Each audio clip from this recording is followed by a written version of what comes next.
Hello there and welcome back to another video. In this video, I'm going to show you how you can create presentation using AI very easily. So first of all, here is the Slides AI. You just have to go to it and you have to install Slides AI to your browser. Just tap onto install and then install it and add its extension to your browser, and that's it. Then you have to head over to any slide maker. Okay, for now.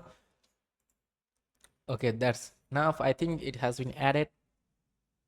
Let me find. Okay, now let's go to Google Slides and let's make a slide presentation from here. So after going to it, let's sign into Google Slides, tap onto blank presentation, and at the top right corner, you can see the option extension, tap onto extension, and here you can see the slide.io. So simply create on slide.io and generate new slides.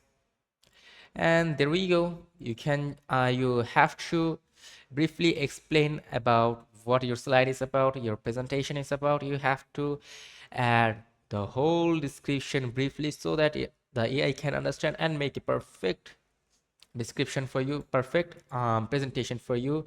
And the second option is you can use Canva AI presentation maker to generate design. So tap onto it and choose a previously made design, for example this one, and you can apply all pages and then just edit them according to your need. Okay, just edit them. Okay, so that was pretty much it. This is how you can create slides with AI. And if this video is helpful, do not forget to like and subscribe to the channel. Till then, take care. Goodbye.